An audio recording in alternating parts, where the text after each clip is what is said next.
The live TV, सच सबसे आगे। नमस्कार, मैं हूं रंजीत झा और आप देख रहे हैं द लाइव टीवी।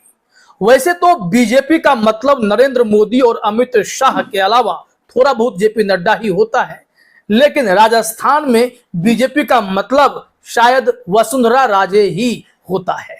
यहाँ जेपी नड्डा भी नहीं हो सकते, ना ही मोदी ना ही अमित शाह हो सकते हैं। वसुंधरा राजे जो करें वही राजस्थान भाजपा के लिए एक मैसेज के तौर पर देखा जाना चाहिए। दरअसल यह चर्चा हमने इसलिए शुरू कर दी है क्योंकि राजस्थान में जेपी नड्डा एक बड़ी बैठक ले रहे थे। पार्टी के बॉस हैं, सुप्रीमो है। ऐसे में वसुंधरा राजे उस बैठक में गई तो थी, लेकिन बीच बैठक को छोड़कर बाहर निकल आई। किसी का फोन आ गया था और वो फोन किसका था? 25 मिनट तक बातचीत चली। क्या मायने हैं? भारतीय जनता पार्टी राजस्थान में गुटबाजी की इस कदर शिकार हो चुकी है कि जेपी नड्डा भी वहां कुछ कर नहीं पा रहे। लाख कड़ी नसीहत दे रहे बावजूद इसके वसुंधरा राजे जो कर दे वही सही, वही राजस्थान मतलब भाजपा, वही राजस्थान मतलब वसुंधरा राजे। यानी कि राजस्थान में बीजेपी की सियासत कुल मिलाकर देखें तो वसुंधरा राजे के इर्द गिर्द घूमती दिखाई पड़ रही है। दरअसल आज राजस्थान में बड़ी बैठक थी और इसमें यह तैयारी की जा रही थी कि कैसे कांग्रेस को मात दे दी जाए, लेकिन बीजेपी के अपने ही घर में इतने विवाद हैं जिन्हें सुलझाने में चुनाव एकदम से माथे पे आ जाएगा और बीजेपी के लिए वहां जीतना उतना ही मुश्किल साबित होता जाएगा। दरअसल यह भी मान के चलिए कि कांग्रेस ने जिस हिसाब से राजस्थान में रणनीति बनाई है चुनाव के लिए, इसके अलावा जो भी उनकी योजनाएं हैं उन सब का काट खोजने में बीजेपी विफल है। बैठक पर बैठक चल रही है। अमित शाह भी इससे पहले राजस्थान में बैठक कर आए हैं। वहां आदिवासी समुदाय के बड़े बड़े लोगों को बुलाकर जानने की कोशिश की कि आखिर कहां कमी है, क्यों बीजेपी चूक रही है। सबने उनके मुंह पर ही कह दिया कि हम कांग्रेस सरकार की योजनाओं से खुश हैं, उनके जितनी भी योजनाएं हैं उन सब से ये लोग गदगद हैं, तो भाई क्यों बीजेपी को वोट देंगे। लेकिन इस वक्त की जो बड़ी खबर है पहले ये देखते हैं, फिर उस पर भी चर्चा करेंगे। यहां एबीपी न्यूज ने हेडलाइन में लिखा है, जेपी नड्डा की बैठक के बीच वसुंधरा राजे को आया फोन, मीटिंग छोड़ क्यों चली गई पूर्व सीएम। सियासी चर्चाएं यहां काफी तेज हो गई हैं। थोड़ा खबर में भी देखना पड़ेगा कि आखिर वसुंधरा राजे जब उस बैठक में आई और बैठक से अचानक उठकर जाती हैं, बाद में एक ट्वीट करके यह मैसेज देने की कोशिश करती हैं कि ऑल इज वेल, तो क्या जेपी नड्डा से भी ऊपर कोई है जिसका फोन इतना महत्वपूर्ण हो सकता है बीजेपी में, जो वसुंधरा राजे को उठाना पड़ा और मीटिंग से बाहर निकलकर बहुत सारी बातें करनी पड़ी। यह भी एक सवाल है। तो क्या यह मान लिया जाना चाहिए कि भारतीय जनता पार्टी में जेपी नड्डा से बड़े यहां अमित शाह भी हैं?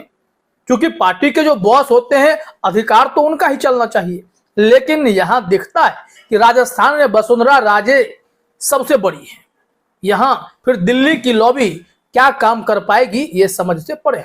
चाहे वो गजेंद्र सिंह शेखावत हो, सतीश पुनिया हो, ये हर कोई एक अलग खेमा बनाए बैठा है और वसुंधरा राजे का खेमा पहले से क्लियर है।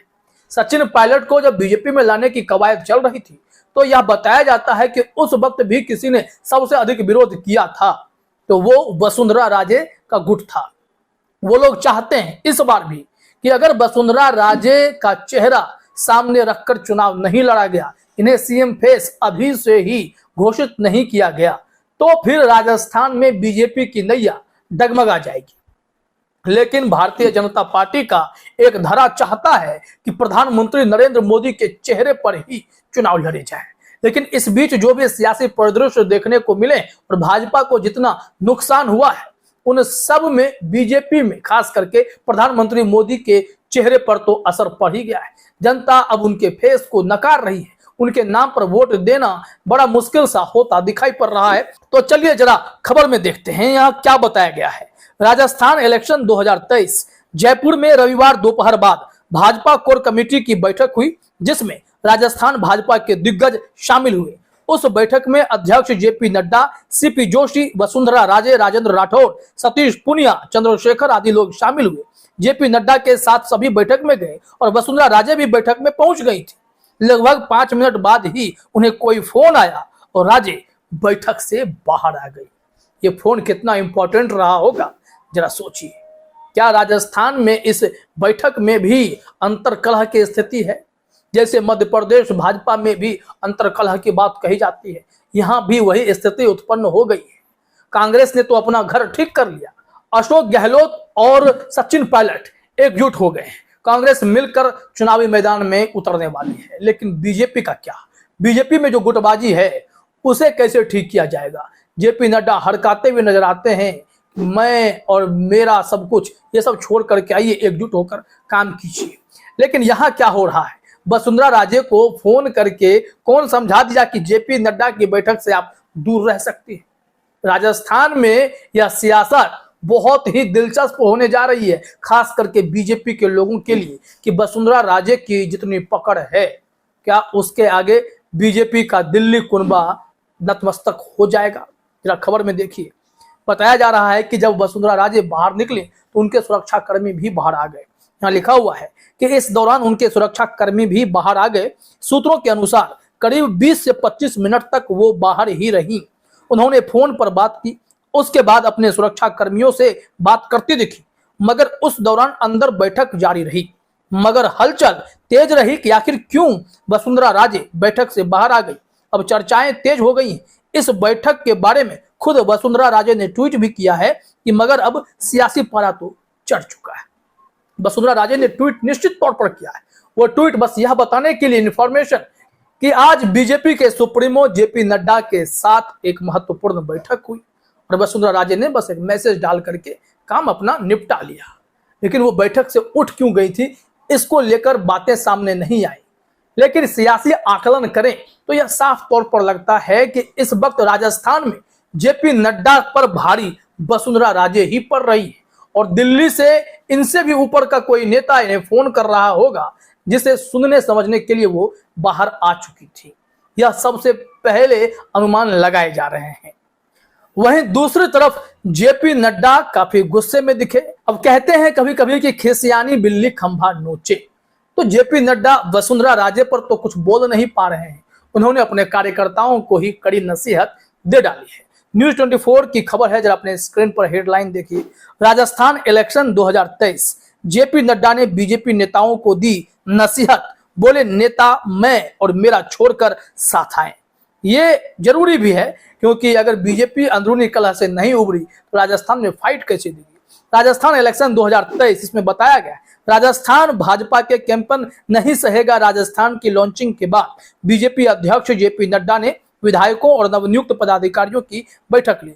इस दौरान नड्डा ने नसीहत देते हुए कहा कि सभी मतभेदों को भुलाकर हमें साथ आना होगा। सभी पदाधिकारियों मैं और मेरा छोड़कर हम और हमारा के ध्येय के साथ काम करें और खास करके SC ST वर्ग को साधने के लिए ही पूरी जद्दोजहद चल रही है। बावजूद इसके यहाँ पर कुछ असर होता हुआ बीजेपी के लिए नहीं दिखाई पड़ता है। दरअसल जो कांग्रेस की पॉलिसी है, जिसमें इतने सारे स्कीम है, गैस सिलेंडर 500 रुपए में मिल रहा है, 100 यूनिट बिजली फ्री कर दी गई है, इसके अलावा 25 लाख रुपए का इन लोगों को हेल्थ सुरक्षा मिल रहा है, इसके ट्रीटमेंट दिया जा रहा है। तो ये सारी चीजें कहीं ना कहीं बीजेपी को झटका दे रही हैं। लोग कांग्रेस में यकीन कर रहे हैं, योजनाएं लागू की जा चुकी हैं, उसका असर भी देखने को मिल रहा है। तो राजस्थान में कांग्रेस सरकार अपना पैर जमाने में सफल रही है। दूसरी तरफ अमित शाह यही कोशिश कर रहे थे, सबको बैठक में बुलाकर आदिवासी समुदाय के प्रतिनिधियों को, लेकिन सबने एक सुर में कहा कि अगर आपको इनसे निपटना है तो इस तरीके के स्कीम को लाना पड़ेगा, या फिर आदिवासियों के जो आरक्षण का मामला है उस पर काम करना पड़ेगा। नहीं तो हर कोई इस वक्त कांग्रेस की योजना के साथ बहुत सहज है, खुश है। और दूसरी तरफ जो बड़ी खबर है कि बीजेपी अपनी बैठक में वसुंधरा राजे पर ही कंट्रोल नहीं कर पा रही है। वसुंधरा राजे जेपी नड्डा जैसे बीजेपी के सर्वे सर्वा की मीटिंग को दरकिनार कर 20 से 25 मिनट के लिए फोन पर व्यस्त हो जाती है। वो फोन कितना महत्वपूर्ण रहा होगा, इस बात से भी अंदाजा लगाया जा सकता है। फिलहाल इस वीडियो में इतना ही। आप सभी का हमसे जुड़ने के लिए बहुत बहुत धन्यवाद। द लाइव टीवी, सच सबसे आगे।